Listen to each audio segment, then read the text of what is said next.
আত্মনাম পরমাত্মা বিলীন, আত্মনাম পরমাত্মা সাধু, আত্মার দ্বারা পরমাত্মার বিলীন প্রাপ্তি হয়। এই নশ্বর দেহ কখন প্রাপ্তি হবে তার কোনো ইয়ত্তা নাই, কিন্তু প্রাপ্তি হবে।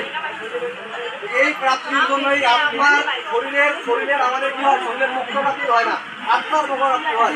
নশ্বর দেহ পুরিয়া ছাই করে দিলেন, প্রাপ্তি হইল না।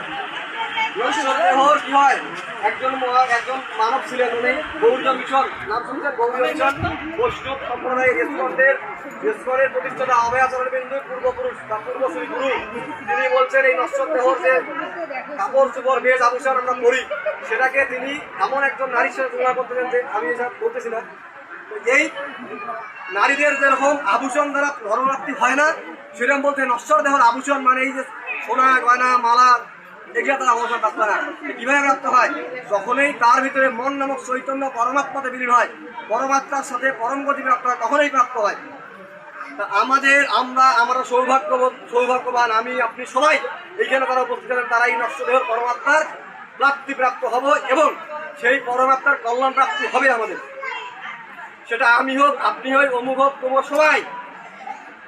মৃত্যু সংসার ও সাগরাত পদ্মপুরাণে কি অধ্যক্ষরে বলা হচ্ছে, মৃত্যু নামক সংসার কালে হি চক্রানি ভূতানি কালে পশ্চন্তি রাজা, কাল নামক চক্র কখন যে রাজাকে বধ করে তার কোনো হিসাব নাই।